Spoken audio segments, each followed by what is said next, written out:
Bismillahirrahmanirrahim. Assalamualaikum warahmatullahi wabarakatuh. Innal hamdalillah nahmaduhu wa nasta'inuhu wa nastahdihi wa nastaghfiruh wa na'udzu billahi min shururi anfusina wa sayyiati a'malina. May yahdihillahu fala mudilla lahu wa may yudlilhu fala hadiya lahu. Asyhadu an la ilaha illallah wahdahu la syarika lahu wa asyhadu anna Muhammadan abduhu wa rasuluh. Allahumma salli wa sallim wa barik ala nabiyyina wa rasulina Muhammad wa ala alihi wa ashabihi ajma'in. Qala rabbi shrah li sadri wa yassir li amri wahlul 'uqdatam min lisani yafqahu qawli, amma ba'd. Alhamdulillah, kita rafa'kan kesyukuran kepada Allah Ta'ala di atas segala rahmat dan kurniaannya. Pada pagi ini kita dikurniakan oleh Allah Ta'ala kehidupan, kesihatan dan afiat untuk dapat kita bersama-sama menghadirkan diri kita pada kuliah duha kita pada pagi ini.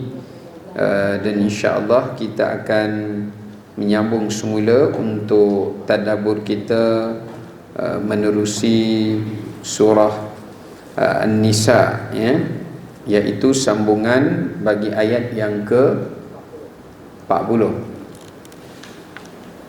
Baik. Ini saya akan bacakan daripada ayat 40 sehingga kepada ayat yang ke-42. A'udzu billahi minasy syaithanir rajim. Bismillahirrahmanirrahim.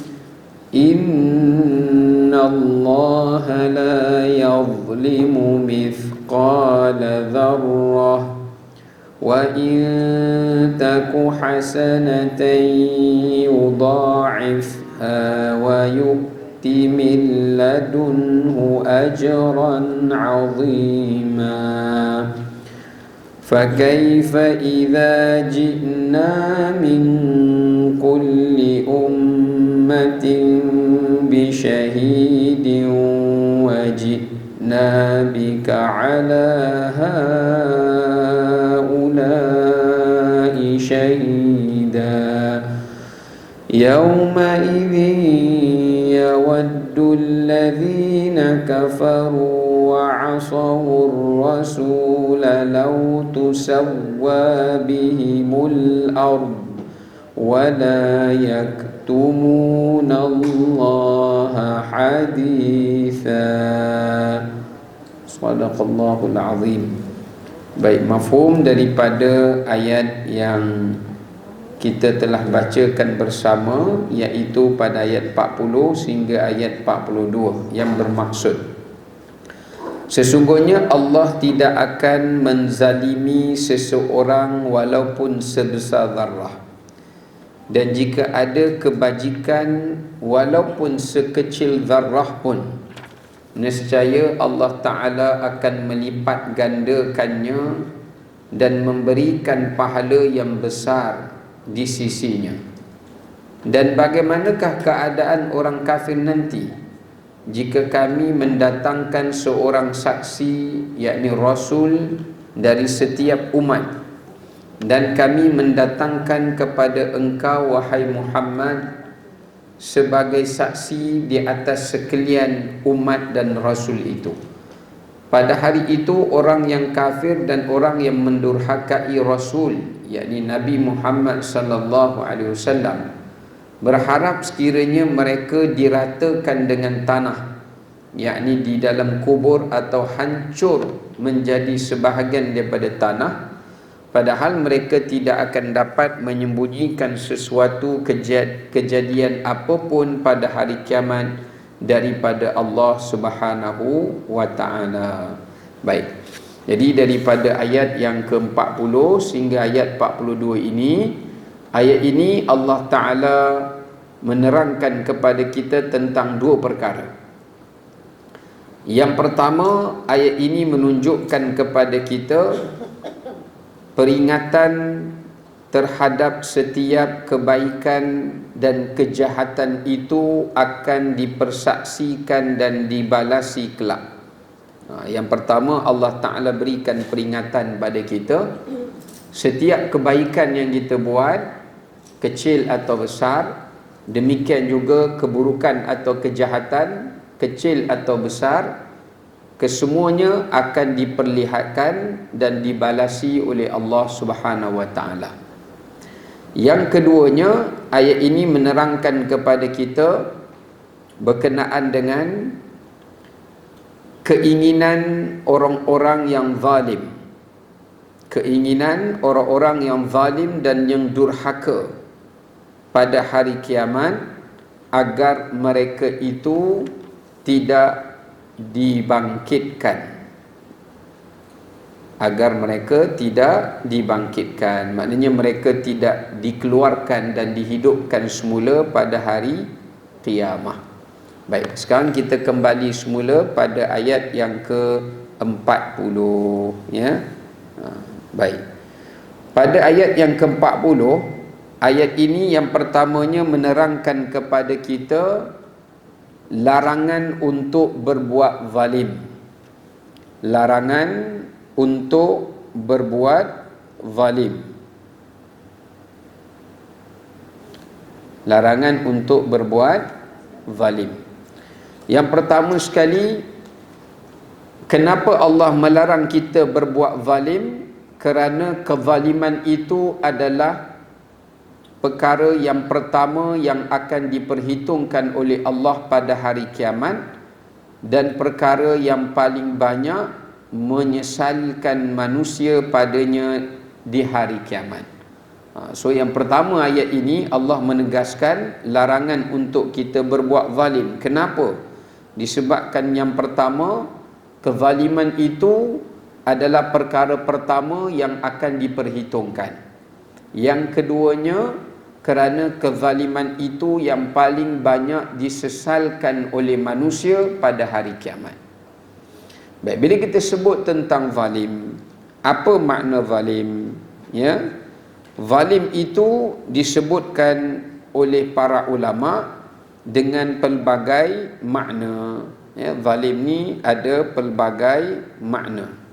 Yang pertama, secara mudahnya untuk kita fahami, zalim itu adalah merujuk kepada meletakkan sesuatu pada bukan tempatnya. Meletakkan sesuatu iaitu pada bukan tempatnya.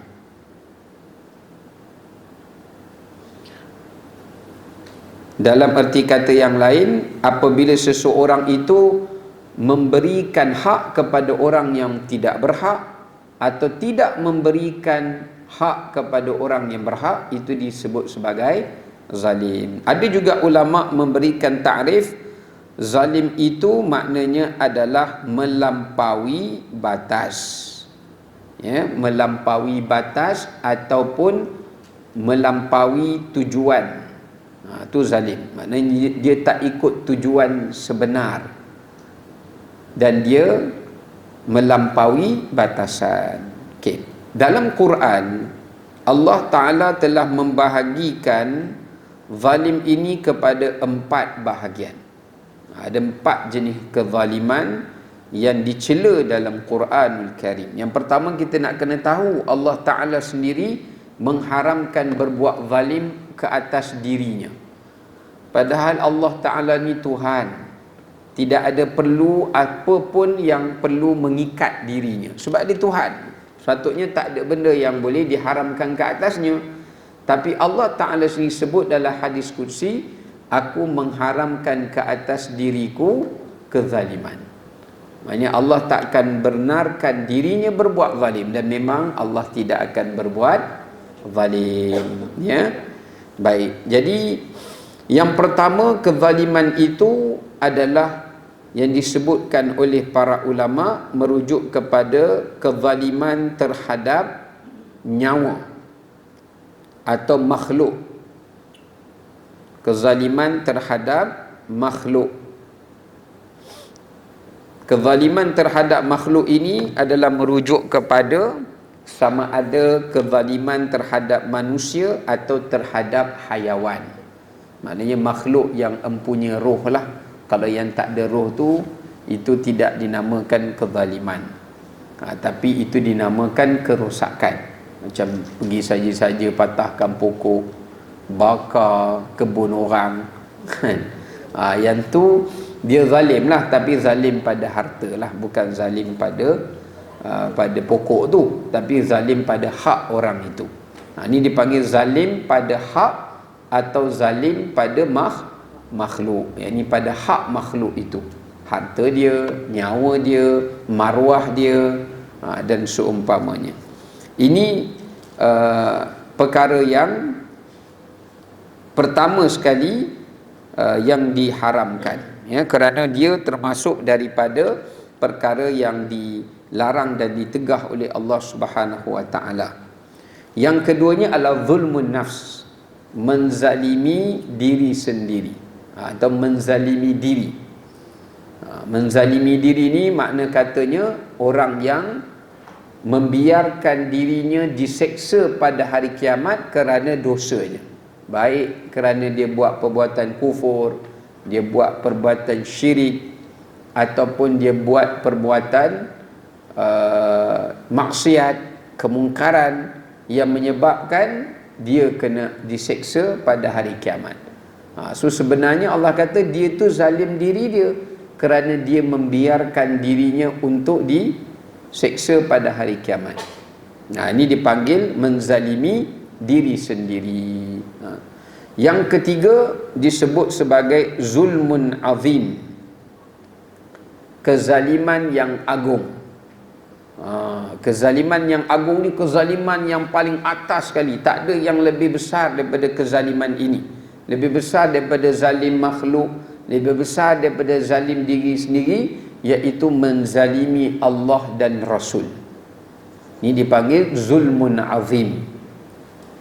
Menzalimi Allah tu seperti mensyirikkan Allah, menyengutukan Allah, mengkufuri Allah, menolak agama Allah, ataupun tidak beriman pada kitabnya, menyelewengkannya. Termasuk zalim pada Rasul, membunuh Rasul, mendustakan Rasul, menyakiti Rasul, dan juga mendustakan ajaran Rasul. Itu pun termasuk dalam zulmun azim. Last kali dia masuk dalam bab zulmun kabir, kezaliman yang besar. Dia tak kezaliman yang agung, tapi kezaliman yang besar. Maknanya ini pun berat juga. Berat juga yang ni. Cuma dia tak seberat yang pertama tadi. Ini adalah berdasarkan kepada beberapa bentuk kezaliman yang Allah sifatkan dia adalah antara zalim yang berat atau zalim yang besar, seperti menghalang, ya, seperti menghalangi orang untuk berbuat kebaikan.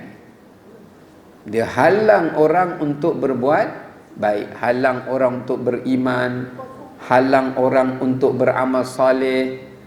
Yang ni dia masuk dalam bab zulmun kabir. Kemudian yang seterusnya, dia merujuk kepada orang yang menyembunyikan persaksian. Orang yang menyembunyikan persaksian, maknanya dia tipu dalam sumpah, dia tipu dalam memberi keterangan saksi.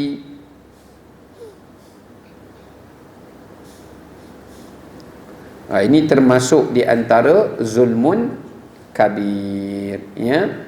Atau yang terakhir, orang-orang yang mengubah agama Allah. Orang yang mengubah agama Allah dengan tujuan untuk menyesatkan manusia. Ini macam orang yang buat ajaran-ajaran baru, ajaran-ajaran sesat. Sebab dia nak suruh manusia ni menyimpang daripada ajaran agama yang asal. Ini dipanggil zulmun kabir. Baik. Dan yang terakhir dipanggil zulmul jaza, iaitu kezaliman dari sudut pembalasan. Kezaliman dari sudut pembalasan.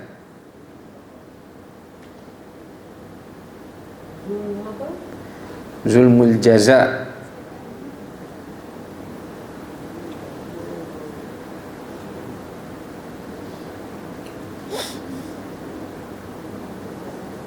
Baik, apa maksud zulmul jaza?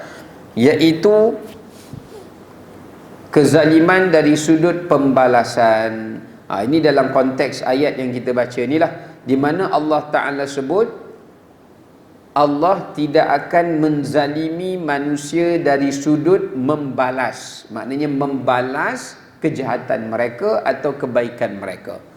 Tapi manusia yang akan menzalimi dia sudut balas. Kadang-kadang orang buat kat seseorang tu macam ni, tapi dia balas balik tu lebih berat daripada apa yang orang itu buat. Dia bunuh kawan ni seorang, dia bunuh balik kawan ni 100 orang. Dia berlebihan, zalim dalam membalas. Kawan ni cakap kat dia tak elok satu je, dia balas balik 10 kali tak elok. Melampau lah dalam membalas. Sedangkan dalam ayat ini Allah Ta'ala sebut yang pada hari kiamat tidak ada sesiapa pun yang akan dizalimi oleh Allah Ta'ala dari sudut penghakiman Allah dan dari sudut ganjaran. Dua benda yang Allah tak akan zalim manusia pada hari kiamat. Satu dari sudut penghakiman. Maknanya Allah Ta'ala tak akan zalim manusia dari sudut Allah menjatuh hukum. Jatuh hukum sama ada ketika menghisap amalan mereka diterima atau ditolak, ataupun ketika Allah menentukan dia masuk syurga ataupun ke neraka. Itu yang pertama. Dari sudut penghakiman Allah tak berlaku zalim. Yang keduanya dari sudut ganjaran. Ganjaran ni maknanya pahala yang dia akan perolehi, ataupun dari sudut azab yang akan dia perolehi. Baik. Okey, kita tengok bagaimana cara Allah Ta'ala mengadili manusia. Okey, ayat 40 ni yang keduanya, pengajaran dia adalah Allah menyebutkan tentang, iaitu Allah Ta'ala mengadili manusia dengan keadilannya bagi orang kafir dan dengan kasih sayangnya bagi orang yang beriman. Jadi bila Allah adili manusia pada hari kiamat, Allah adili dengan dua kaedah, dengan dua metod ataupun dua cara. Yang pertama disebut al-adlu, keadilan. Allah hitung mereka dengan adil. Yang kedua iaitu dengan ihsan. Dengan ihsan. Ihsan ni dengan kasih sayang dan rahmat Allah Ta'ala. So hari akhirat ada dua manusia yang akan diadili oleh Allah Ta'ala di mahkamah Allah. Yang pertama dengan keadilan. Contohnya kalau kita baca dalam ayat Quran, Allah Ta'ala berfirman, wa jazaa'u sayyi'atun sayyi'atun mithluha. Kata Allah, siapa buat satu kejahatan, Allah balas badannya balik kejahatan yang sama. Maknanya Allah tak gandakan, tidak kurang, tidak tambah. Samalah. Adil lah tu. Maknanya kalau dia buat dosa banyak tu, dia kena seksa dan neraka pun dengan kadar itu saja. Tidak kurang dan tidak lebih. Kalau dia buat banyak, banyaklah balasan dia. Itu namanya keadilan Tuhan. Tapi yang kita nak ni, bila kita balik ke akhirat, bukan sekadar Allah berlaku adil dengan kita, tapi kita nak ihsan daripada Allah SWT. Bagaimana ihsan daripada Allah Ta'ala? Ini khusus untuk orang yang beriman, iaitu bila dia buat satu kebaikan, Allah kata dalam Quran, wa jazaa'u Allah kata man jaa'a bil hasanati falahu asyru amsalha. Siapa buat satu kebajikan, Allah gandakan 10 gandaan atau lebih. Minimumnya 10, maksimumnya unlimited. Tak boleh nak dinilai tanpa hisab, tanpa kiraan. Itu ihsan Allah Ta'ala. Jadi dekat sini menunjukkan bila Allah bila Allah hakimi kejahatan kita, Allah hakimi dengan keadilan. Bila Allah Ta'ala hakimi kebaikan kita, dia hakimi dengan kasih sayang dan ihsan. Itu bezanya bila Allah Ta'ala menghisap atau menghitung orang-orang yang beriman. Berbeza dengan orang kafir. Kalau orang kafir, kejahatan dia Allah Ta'ala adili dengan keadilan, kebaikan dia pun Allah adili dengan keadilan. Dia tak dapat ihsan. Dia tak dapat ihsan. Kalau orang kata, oh kalau macam tu Tuhan tak adil lah, Allah bagi ihsan pada orang beriman, tak bagi ihsan pada orang kafir. Tak juga. Sebab Allah telah berikan pada mereka di dunia. Jadi orang-orang kafir ni, semua kebaikan yang dia buat, Allah telah pun mendahulukan kebaikannya itu di dunia lagi. So bila balik ke akhirat, dia dah tak dapat dah hasil ganjaran di atas kebaikan yang dia buat. Allah dah segerakan dekat dunia. Berbeza dengan orang beriman. Kalau dia buat baik, kadang-kadang Allah tak balas semua kebaikan dia dekat dunia, sebab Allah Maha mengetahui dia ni ada problem ke akhirat. Dia akan sangkut ke akhirat. So Allah Ta'ala akan ganjari kebaikan dia itu di akhirat, kerana dia lebih memerlukan di sana daripada di sini. Dia macam anak kita lah. Masa dia kecil sekolah rendah, dia minta kat kita handphone, kita kata tak boleh. Dia minta kita macam-macam, kita kata tak boleh lagi. Sebab kita nak simpan duit untuk dia masa dia masuk universiti. Masa universiti, masa itulah dia lebih memerlukan. Kita bagi dia yang tu, bagi kemudahan yang ni, baru dia faham. Tapi sikap manusia tu, dia suka benda yang segera. Dia nak benda yang sekarang. Dia tak nak kemudian. Sebab kemudian ni lambat. Ya? Baik. Okay, jadi cara Allah Ta'ala mengadili manusia ini, kalau kita tengok kat sini Allah kata, jika kamu melakukan satu kebaikan walaupun sebesar zarrah, maka Allah Ta'ala akan berikan baginya ganjaran yang berganda-ganda. Kat sini Allah Ta'ala menerangkan pada kita cara Allah Ta'ala menghisap manusia. Okay, kita tengok proses penghisaban Allah sewaktu berlakunya hari kiamat. Yang pertama dipanggil sebagai proses pembentangan. Proses al-arad, bentang. Maknanya semua yang kita buat tu akan kita lihat, akan diperlihatkan. Itu yang kita baca dalam surah apa ni? Surah Az-Zalzalah. Apa kata Allah Ta'ala? Faman ya'mal mithqala dzarratin khairan yarah wa man ya'mal mithqala dzarratin syarran yarah. Mula-mula sekali Allah Ta'ala paparkan dan pamerkan. Kita tengok. Ini proses pertama hisab. Baik orang Islam atau orang kafir, dua-dua akan mengalami proses ni dulu. Sama. Proses yang kedua, barulah dia pergi kepada proses yang seterusnya, iaitu penyerahan buku. Mula pembentangan, lepas tu taslim. Taslim ni penyerahan buku. Sama ada dia terima buku dengan tangan kanan atau dengan tangan kiri atau daripada arah belakang. Salah satu. Ashabul yamin, ashabul shimal atau ashabul wara. Jadi kenapa dia terima buku tu? Kerana buku tu nak mengesahkan apa yang dia tengok. Allah Ta'ala nak suruh dia cek ada tak Allah zalim. Bila dia cek, sama. Apa yang dia tengok dengan apa yang dia tulis tu sama. Maka ternyata di situ tidak berlaku sebarang kezaliman. Okey, lepas ada proses penglihatan, ada proses penyerahan, kemudian dia pergi kepada proses yang ketiga. Proses yang ketiga dalam proses hisab itu, apa yang berlaku? Yang ketiganya barulah dia pergi kepada proses soal jawab. Ya, proses apa dipanggil? Proses soal jawab. Yakni Allah Ta'ala akan dipanggil proses tasa'ul.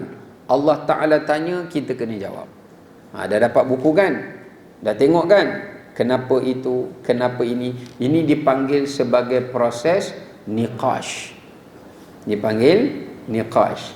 Yang pertama arad, yang kedua taslim, yang ketiga niqash. Sebab tu dalam hadis Nabi bersabda, man nuqisha faqad udhiba. Siapa yang bila dah dapat buku, kemudian Allah Ta'ala mula mempersoalkannya dengan soalan-soalan yang susah, dia confirm kena azab. Maknanya kalau kita dah dapat buku tu, Allah kata buka muka surat ni, buka. Okey, baca. Bila dah baca, Allah tanya, kenapa begini? Kenapa begitu? Masa bila soalan demi soalan diajukan, ketika itu hamba Allah tu akan menyedari yang dia akan diseksa. Tak boleh lagi dah masa tu. Ya. Belum habis hisab lagi dia dah tahu dah kat mana kesudahan dia. Tapi kalau hamba Allah tu dapat buku, Allah kata buka. Okey, kemudian Allah tanya, betul ke ni? Betul.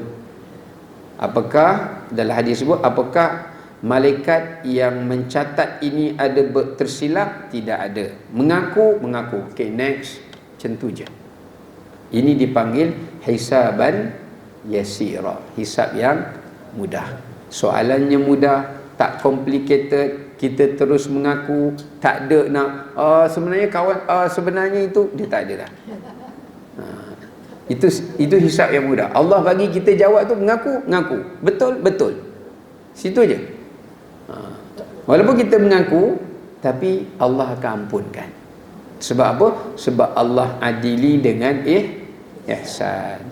Tapi bila Allah Ta'ala soal selidik, tanya lagi, pada ketika itu dia akan dapat proses hisab asir, maknanya hisab yang susah, hisab yang payah, ya.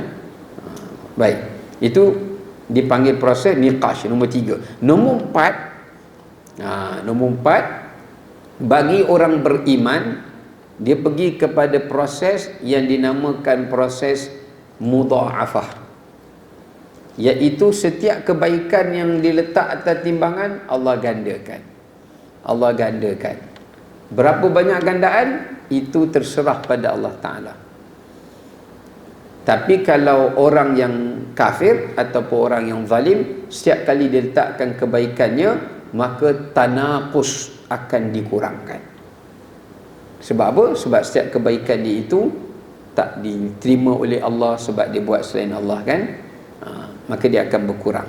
Kalau orang beriman, dia akan bertambah. Ini ayat Allah sebut tadi. Walaupun dia buat satu kebaikan, Allah boleh gandakan kebaikannya itu sehingga ia menjadi sebesar gunung. Sebesar gunung. Baik, dalam satu hadis Nabi SAW sebut, ada hamba Allah, dia bersedekah dengan separuh buah tamarnya setiap hari.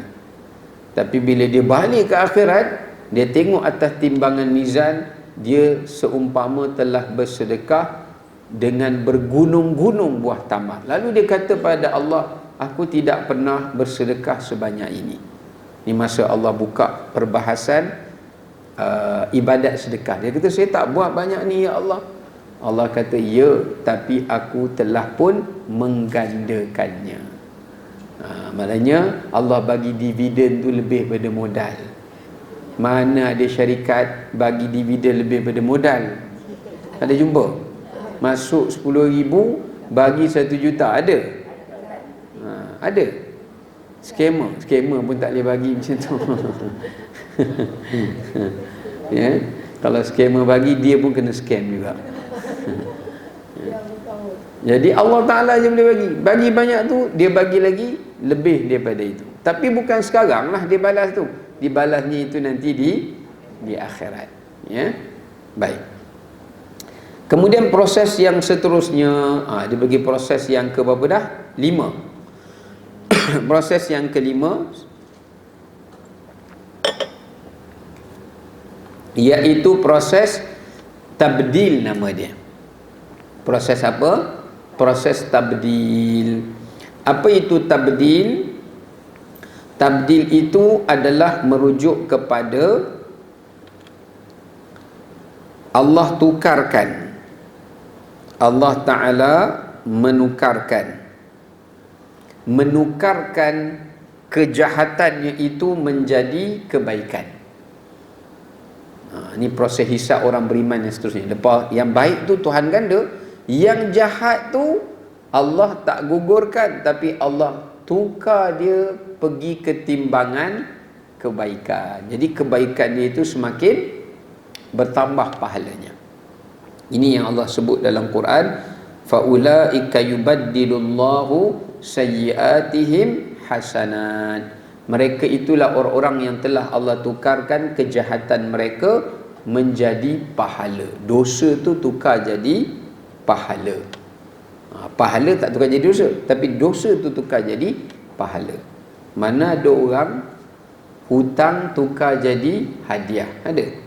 Bank call kita, Assalamualaikum makcik. Salam. Nanti minggu depan makcik bayar. Dah. Bukan nak suruh makcik bayar. Makcik ada hutang lagi 11,000. Ya, betul. Bulan ni makcik tak bayar lagi. Okey, bukan, tak apa makcik. Kami nak bagi berita gembira. Apa dia?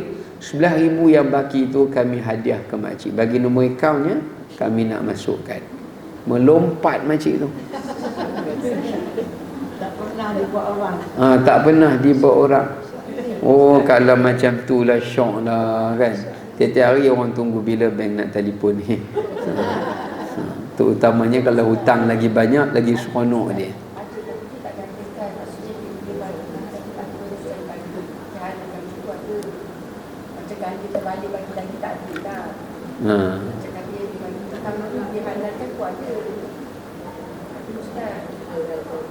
Halalkan tu tak apa lagi. Ini bukan halal dia bagi.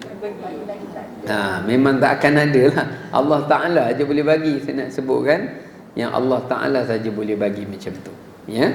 Contoh dalam contoh ni apa kebaikan kejahatan bukan jadi kebaikan. Kejahatan tu boleh bertukar menjadi kebaikan, satu dengan rahmat Allah. Maknanya Allah Ta'ala sendiri berkehendak untuk tukarkan. Kenapa? Ada sebab. Kenapa? Ada sebab. Antaranya adalah hadis Nabi SAW sebut, kalau macam dalam Al-Quran tu Allah Ta'ala sebut kerana taubat.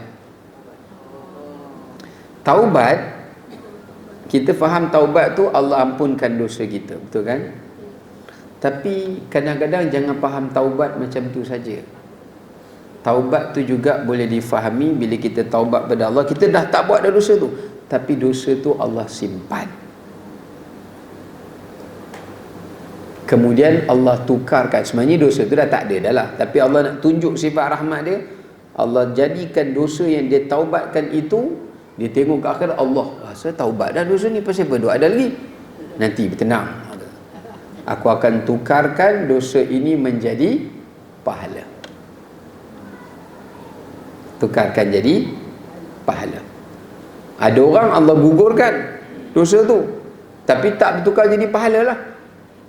Cuma timbangan kejahatan dia jadi ringan. Tapi ada orang Allah nak beratkan timbangan kebaikan dia, nak angkat darjat dia dalam syurga, so Allah tukarkan kejahatan dia itu menjadi kebaikan. So itu terserah pada Allah. Sama ada dia nak gugurkan terus tanpa persoalkan, tanpa menyeksa, ataupun dia nak tukarkan benda itu menjadi pahala. Mana yang lebih kita perlulah, yang dia lebih mengetahui. Satu sebab taubat. Nombor dua, kalau dasarkan dalam hadis tu adalah orang-orang yang suka meringankan kesulitan orang lain. Bebanannya, ataupun kesusahannya, ataupun hutangnya, ataupun apa sahajalah, dia meringankan kesusahan dan kesulitan orang lain daripada kesempitan, kezaliman, penindasan.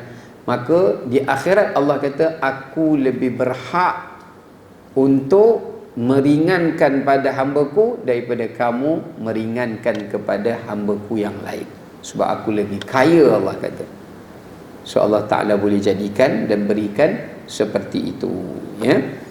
Baik, yang seterusnya, yang ketiga, pengajaran yang kita pelajari dekat sini adalah jangan memperkecilkan kebaikan dan juga kejahatan walaupun ia kecil. Walaupun ia kecil, jangan memperkecilkannya. Sebab apa? Sebab kita tak tahu dengan satu kebaikan itu sudah cukup untuk bawa manusia itu masuk syurga, tanpa perlu Allah adili kebaikan dia yang lain. Dan manusia juga tak tahu dengan satu kejahatan itu juga boleh Allah bawa dia masuk neraka tanpa Allah Ta'ala menghisap kejahatan dia yang lain. Ya. Maka sebab itu ulama kata, kalau kita berbuat baik, walaupun kebaikan tu kecil, jangan melihat kebaikan tu kecil, tapi melihat kepada Tuhan yang kita harapkan ganjaran daripadanya. Mana bila kita nak buat, alah benda ni kecil je, tapi kita bukan fikir yang tu. Kita fikir walaupun dia kecil, tapi Allah redha, Allah suka, so kita buat. So bila kita buat kerana Allah redha dan Allah suka, benda yang kecil tu pun Allah boleh jadikan pahalanya besar. Sebab apa? Yang bagi pahala dia. Kalau dia nak bagi bonus lebih pun, itu hak dia, tak ada masalah bagi Allah, walaupun amalan itu kecil. Nah, sebab itulah dalam hadis, banyaklah kalau kita nak cerita dalam bab hadis ni, Nabi kata, aku diperlihatkan oleh Allah Ta'ala seorang lelaki yang berseronok di bawah pohon tuba di dalam syurga, duk guling, menikmati, yang mana Nabi kata, kalau kamu berjalan 100 tahun perjalanan pun di atas tunggangan, kamu belum melepasi bayang-bayangnya. Punya besar pokok tu, dia punya dahan dia tu sentiasa meneduh kali syurga. Dia berjalan lama pun dia ada lagi. Dan dia boleh menikmati daripada pokok itu buahnya, pakaian sutranya dan perhiasannya. Gelang ke apa ke, pegang, keluar dah. Dia jadi macam almari. Tu almari, buka tu ambil. Sebab batang pokok tu pun daripada emas. Kita tepuk lagi dia keluar gelang. Nak apa lagi, tekan keluar, tekan keluar, keluar. Dia tak berhenti keluar. Nak baju, ambil daripada daunan dia, pegang daun dia. Kalau kita kat dunia ni pegang daun, tarik putih lah kan. Ni pegang daun ni, kita tarik, keluar kain sutera. Bubuh saja, selimut saja pada badan, dia menekap mengikut saiz badan kita, tanpa perlu dijahit.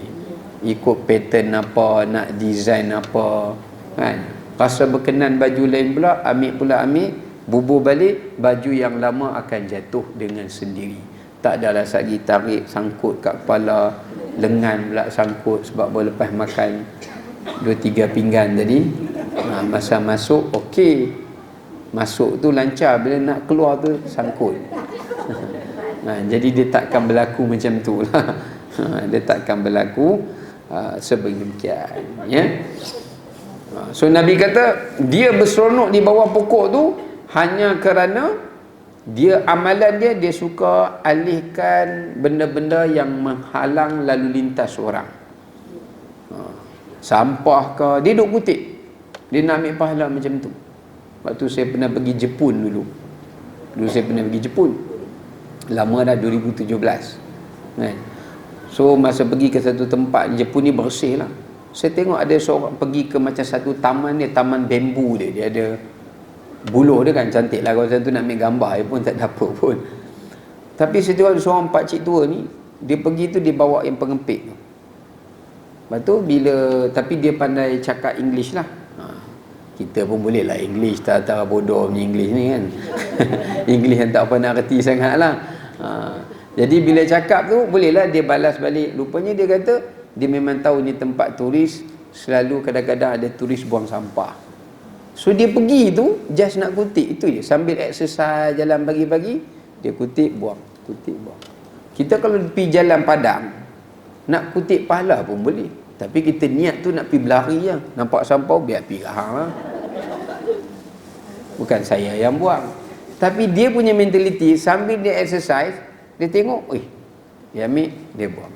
Dia ambil, dia kutip. Lepas tu dia sambung jalan, pelan-pelan, ambil, kutip. Saya pun teringat, saya kata, kalau dia ni seorang yang Muslim, banyak pahala dia.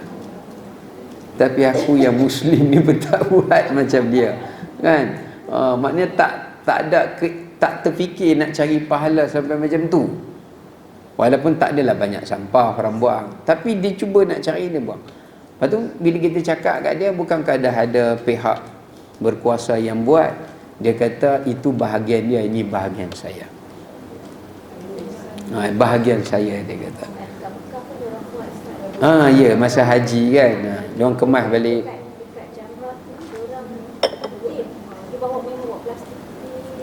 Ya. Tu kita kata kalau dia tu Muslim, pahala dia banyak adalah. Kalau dia meninggal masa tu pun dia duduk main kat pokok tuba tu lah. Kan? Kalau macam kat Jepun budaya memang budaya orang Islam lah. Dia menempati masa, dia menjaga kebersihan, sangat jujur, suka menolong orang. Tapi kenapa Islam tak berkembang pesat kat Jepun? Sebab dia cuma dia makan dia yang tak halal je. Tapi kalau nak ikut cara hidup, memang cara hidup orang Islam. Tapi macam Islam tak berkembang pesat.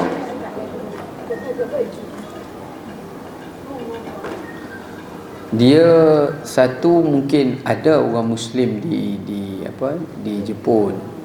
Cuma masalah orang Jepun ni, dia ada satu benda iaitu yang menghalang dia tu kerana kepercayaan dan pegangan dia pada nenek moyang tu terlalu kuat. Dia problem dia yang tu saja. Jadi sepatutnya nilai Islam tu lagi mudah untuk menyerap masuk dalam diri diorang. Tapi sebab dia punya pegangan pada nenek moyang tu, trust dia nak jaga nenek moyang tu terlalu kuat, itu yang menyebabkan dia tak berubah lah. So dia kekalkan diri dia dengan budaya macam tu saja. Itu kekurangan dia lah. Kecuali kalau yang kita tak tahu lah, mungkin yang moden ni dia berani sikit ke apa kan. Tapi kebanyakannya sebab terikat dengan keluarga.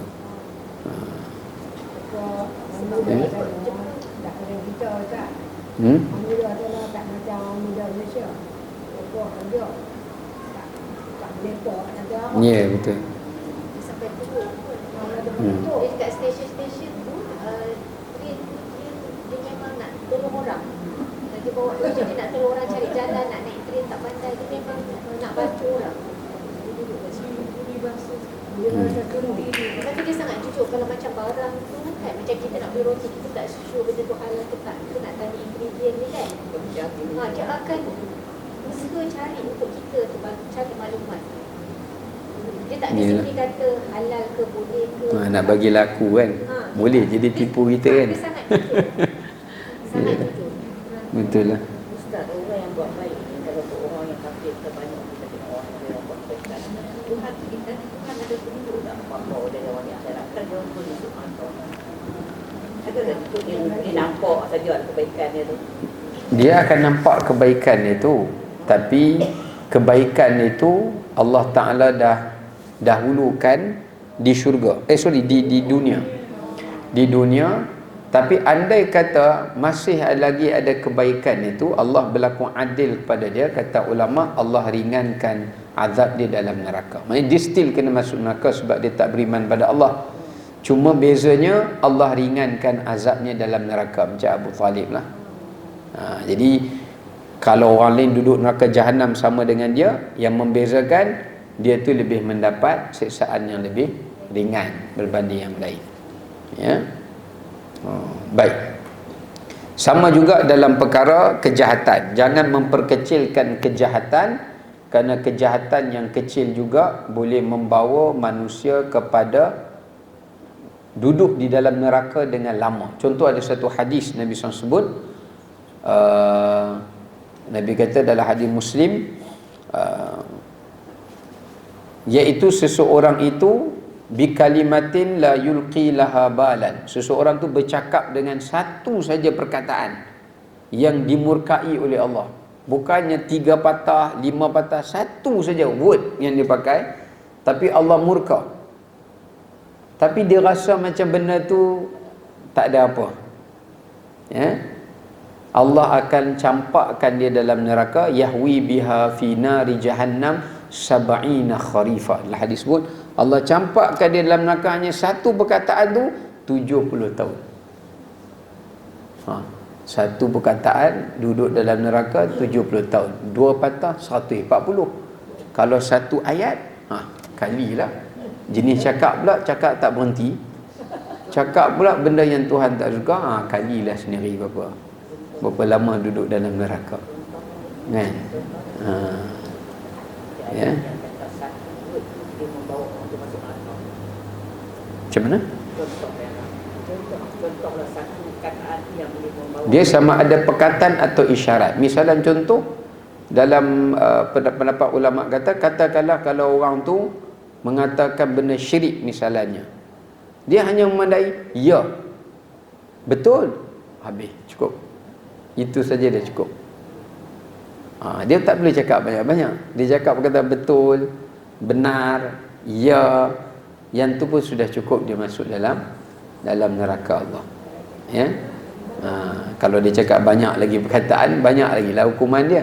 Ya. Sama juga ada sahabat Nabi itu diceritakan, ada satu dalam hadis sebut Nabi cerita dahulu ada 2 orang pemuda Bani Israel. Dia pergi ke satu kampung yang mana kampung tu menangkap mereka dan suruh mereka mensyirikkan Allah. Cara dia buat satu upacara yang dipersembahkan dan dikorbankan untuk Allah. Jadi 2 orang ni kata, kami Muslim, kami tak boleh korbankan sesuatu selain daripada Allah. Tak boleh. Kalau kamu tak buat, kami bunuh. Jadi salah seorang kawan dia kata, saya takkan sembahkan apapun kepada Allah dengan sesuatu benda selain Allah. Saya takkan buat. Pum, mati kawan dia. Kawan dia seorang lagi, dia kata, kena buat ni. Tapi dipikir, dia nak buat satu benda yang dia rasa, alah benda ni kecil, takkan Tuhan nak ambil kira aku, benda ni syirik. Dia buat apa? Dia pergi tangkap satu serangga. Dia tangkap satu serangga, ada riwayat kata belalang, ada riwayat kata lalat. Dia tangkap, dia pergi kat depan berhala tu dalam keadaan dia remehkan benda tu. Dia tak rasa benda tu berdosa. Dia kata, wahai Tuhan berhala bla bla bla, saya sembahkan belalang ni ataupun lalat ni kepada kamu. Jadi penganut agama tadi kata, okeylah, walaupun kamu tak bagi ayam ke, kambing ke, lembu ke, at least ada jugalah yang dikorbankan, lepas. Dan dia mati, dia masuk neraka.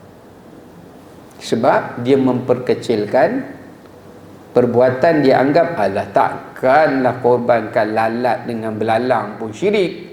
Dia bermula daripada benda tu lah. Lama-lama dia pergilah pada benda yang besar. So akhirnya bila dia mati, Allah masukkan dalam neraka. Temu dengan kawan dia ke syurga, dia pergi ke neraka. Padahal dia meremehkan perbuatan dosa itu. Ya. Okey, baik. Kemudian kita lanjutkan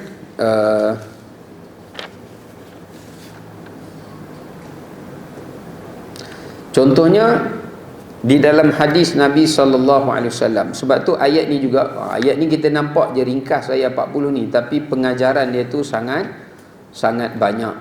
Sebab tu dalam hadis Bukhari menyebutkan pada kita, di hari akhirat satu kebaikan itu lebih berharga daripada dunia dan isinya. Satu kebaikan. Sebab kita nak satu saja. Sebab ada dalam kitab Rahsia Kematian saya baca, bila Allah hisap satu hamba Allah ni, kemudian amalan dengan kejahatan dia tu sama banyak. Kalau sama banyak, dia jadi golongan ashabul a'raf. Lepas tu bila dia kata, berapa lagi saya perlukan untuk beratkan kebaikan saya ni hanya sekadar kamu kembali ke dunia memberi manusia yang dahaga seteguk air. Kalau macam tu ya Allah, bawa balik saya Nabi bagi ke orang, hang minum seteguk je, jangan lebih. Seteguk, sebab aku ni sangkut ni, kena sangkut, tak lepas. Seteguk je. Okey, seteguk, okey dah. Ya Allah, balik. Tak boleh balik. Padahal dia nak seteguk air je. Masa kat dunia dulu orang nak minum seteguk, tak payahlah. Seteguk je, tak nak share, tak nak. Dia tak bagi orang. Apatah lagi sebotol seteguk pun dia tak bagi.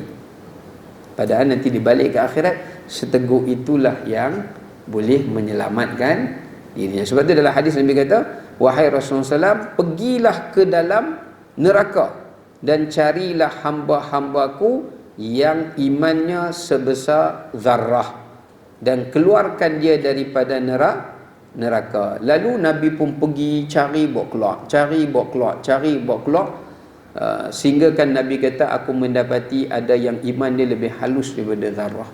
Maksudnya dia ni jenis masuk Islam saja, lepas tu mayang dah apa benda, hidup macam orang kafir ke apa ke, tapi tetap sebab dia ada percaya Allah tu Tuhan, Nabi SAW tu Rasul, semua rukun-rukun iman dia beres, tetap ambil bawa keluar juga. Sekurang-kurangnya dia tak kekal jadi ahli neraka, ya. Baik. Jadi dekat sini kita nak kena faham ulama mengajarkan kepada kita pada ayat ini tentang perkara-perkara yang menggandakan, ya, perkara-perkara yang menggandakan amalan kita pada hari kiamat. Kan tadi dalam ayat ini Allah sebut satu kebaikan itu Allah gandakan dengan gandaan yang banyak. Kat sini mengajar kita, kalau kita nak buat amalan, kita kena cari perkara yang membantu sebagai asbab untuk pahala tu digandakan. Pertama, sebab gandaan adalah ikhlas. Amalan sama tapi ganjaran berbeza bila dinilai mengikut keikhlasan seseorang. Lebih tinggi ikhlasnya, lebih besar gandaan pahala dia. Jadi kena tengok tujuan. Tujuan tu datang mengaji sama, tapi perbuatan samalah, tapi tujuan berbeza. Ada yang main nak belajar saja, ada yang main sebab sambil belajar main jumpa kawan, ada yang main nak jumpa kawan saja, tak mau jumpa ustaz pun. Contohlah. Ada yang main tu ada sebab lain. Macam-macam. Yang kedua yang menggandakan adalah ketekunan, atau disebut sebagai mujahadah kita. Kemudian iaitu kekhusyukan atau penghayatan. Yang seterusnya yang boleh menggandakan pahala kita adalah halangan dan kesulitan. Maknanya kalau kita nak buat satu benda tu, Allah bagi sulit, kita buat juga, jangan tinggal, supaya dia lebih menjadi asbab menggandakan pahala. Contoh orang yang main jalan kaki kan susah, pasal dia tak ada mutu. Dengan orang main naik kereta selesa, di sisi Allah tak sama. Kecuali kawan tu jauh lah rumah dia, main naik kereta pun. Ini rumah sebelah masjid pun start kereta, malas nak jalan. Adalah pahala dia, tapi tak samalah macam orang yang jalan kaki, sebab dia tak ada kemudahan. Walaupun okey. Tak mau kalah dia. Banyak tujuan, banyak. Okey, baik. So lebih banyak halangannya, lebih banyak kesukaran, ganjarannya. Kemudian melihat dari sudut lebih banyak manfaat. Lebih banyak manfaat kepada orang lain, lebih besar gandaan pahala di sisi Allah. Walaupun hanya satu kebaikan, tapi kita share je. Apa tadi tu? Tak tekan share. Semua orang dapat. Satu je. Tapi pahalanya gandaan di sisi Allah SWT. Ya. Kemudian melihat waktu. Nak cari pahala ganda ni tengok waktu. Buat bulan-bulan haram, pahala dia lain dengan bulan yang tidak haram. Kemudian tengok tempat-tempat yang berkat pun jadi asbab gandaan. Ya. Kemudian termasuk juga adalah menghindarkan orang daripada mudarat. Kalau kita buat satu kebaikan, selamatkan diri kita saja, tak sama dengan orang buat satu kebaikan yang selamatkan dirinya dan orang lain daripada mudarat. Tak kisahlah mudarat dari segi agama, atau mudarat dari segi kesihatan, atau mudarat dari segi kehidupan. Ya. Baik. Kemudian dekat sebelum jauh. Buat kebaikan, mulakan yang dekat. Ada orang dia tiap hari bagi makan kat jiran, tapi jiran yang ke-80 daripada rumah dia pergi cari yang tu dulu. Sebab apa? Tu satu geng, BFF, satu geng, apa ni, geng minat sama lah, geng kutu dia. Tapi yang dekat-dekat ni sebab tak geng kutu, dia tak dapatlah pahala, tapi tak sebanyak pahala jika diberi yang lebih dekat. Kita ni dia tak kira ngam dengan kita, dia kira mana dekat. Walaupun hal dekat tu tak ngam.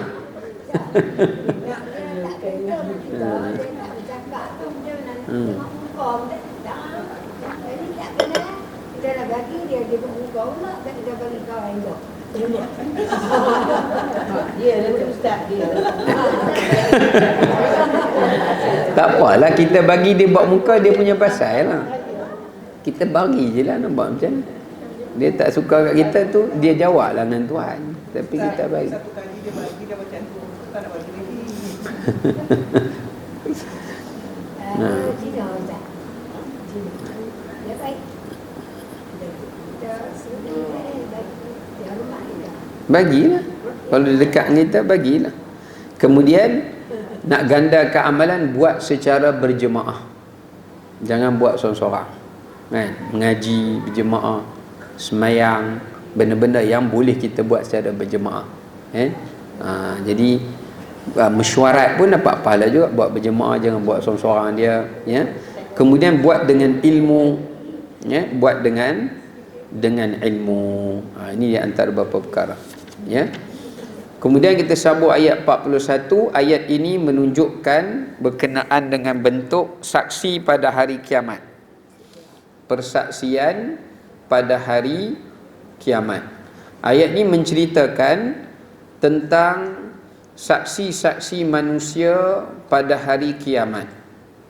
Sebab dalam ayat ini Allah kata Nabi Muhammad sallallahu alaihi wasallam akan menjadi saksi kepada semua para nabi dan rasul.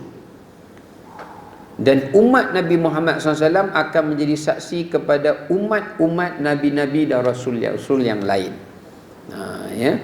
So dekat sini menunjukkan kepada kita berkenaan dengan memperelokkan saksi-saksi kita pada hari kiamat.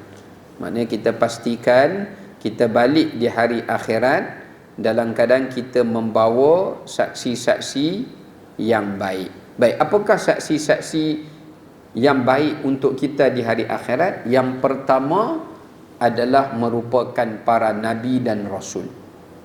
Macam mana nak jadikan Nabi SAW menjadi saksi kita? Iaitu dengan cara kita mengamalkan sunnah dia dan selawat kepada dia. Setiap kali kita hidupkan satu sunnah Nabi, maka Nabi akan mempersaksikan kita antara yang menghidupkan sunnah dia. Demikian juga kepada mereka yang berselawat kepada Nabi sallallahu alaihi wasallam. Itu yang pertama. Yang kedua, saksi kita yang terbaik untuk kita perelokkan adalah malaikat. Malaikat juga memberikan persaksian pada hari kiamat. Maka cara memperelokkan persaksian kita pada hari akhirat itu adalah dengan memperbanyakkan amal-amal saleh.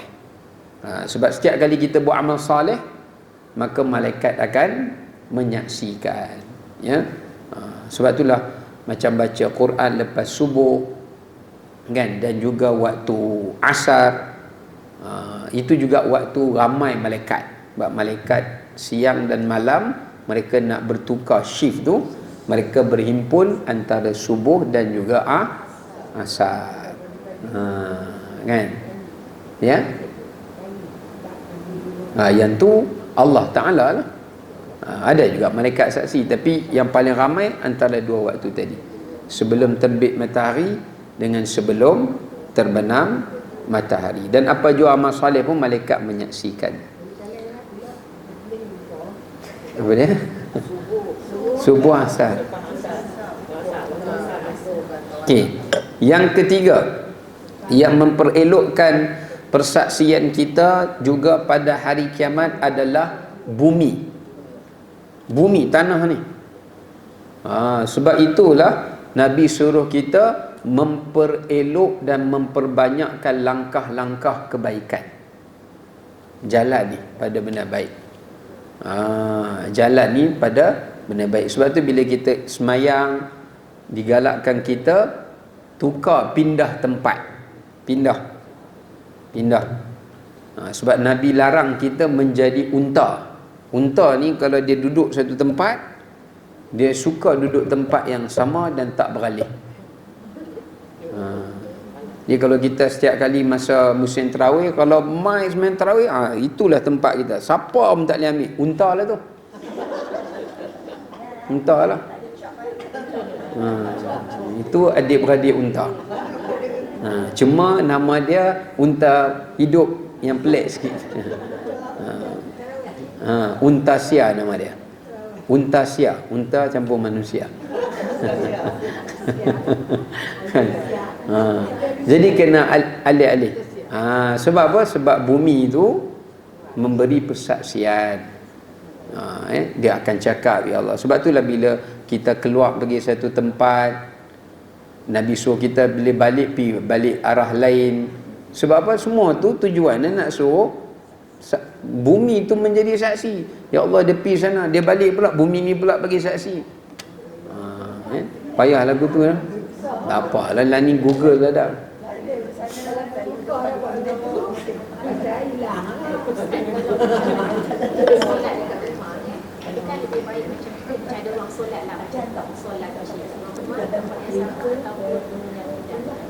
Okey. Bagus soalan. Kalau sekiranya tempat tu memang kita gazetkan sebagai tempat semayang, ada mihrab dia, yang tu fix lah. Macam Maryam, Sayyidatina Maryam bila disemayang kat mihrab tu saja. Itu boleh sebab memang kita dah jadikan tu tempat khas semayang. Tapi kalau bilik kita besar, yang kita tak ada tempat khas, bolehlah kita pindah-pindah. Tapi kalau memang kita dah memang tempat sempit dan kita dah jadikan tu tempat semayang, sejadah pun bukan tu, tak apalah semayang situ saja. Tapi kalau misalnya dia luas, ada ruang, elok kita alihkanlah. Sekejap sini, bukan alih banyak pun, alih satu langkah je. Bukan nak suruh sat pergi atas katil pula, sat pergi bawah katil, pergi atas mari.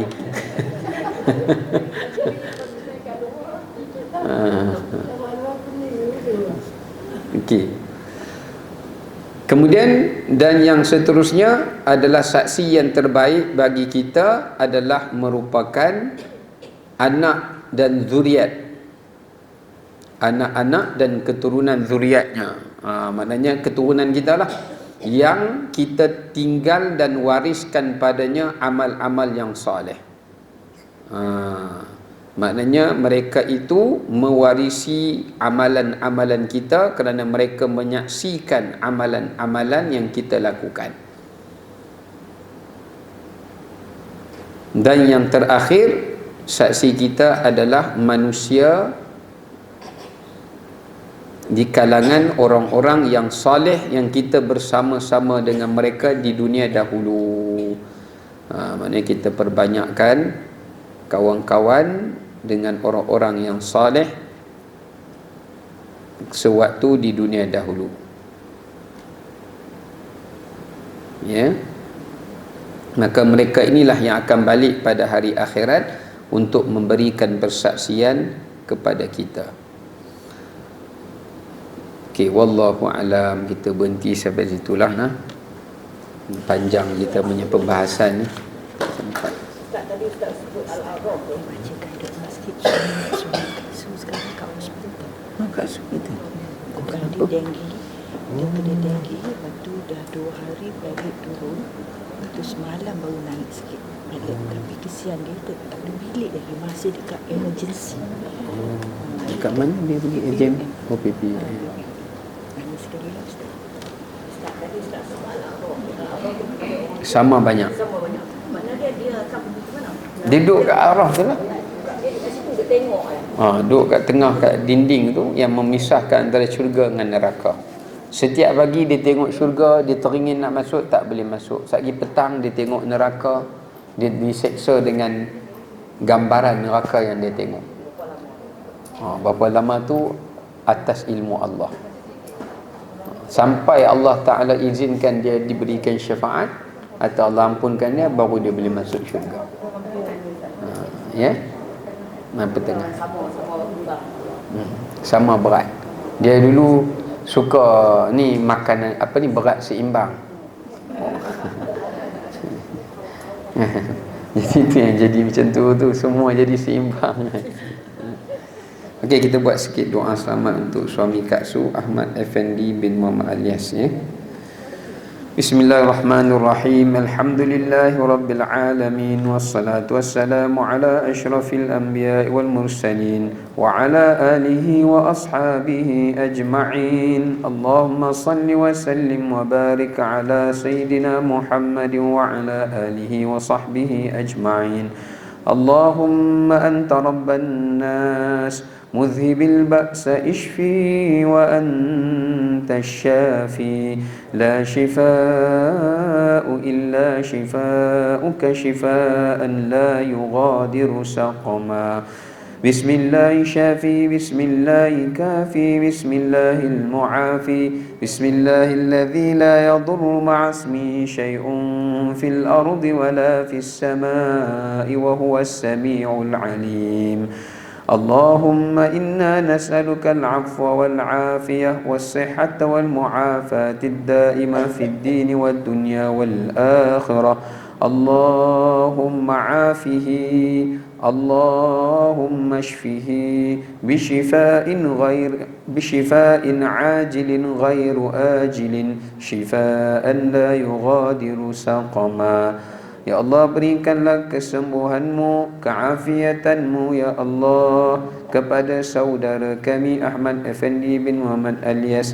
Sembuhkanlah ia daripada kemudaratan yang ia sedang hadapi, dan angkatlah segala penyakit yang menimpanya, dan berikanlah penawar dan keafiatan baginya ya Allah, dengan kesembuhan yang tidak meninggalkan lagi sebarang penyakit. Rabbana atina fid dunya hasanah wa fil akhirati hasanatan wa qina adzaban nar. Sallallahu wasallam ala sayyidina Muhammad wa ala alihi wa sahbihi wasallam. Alhamdulillahirabbil alamin.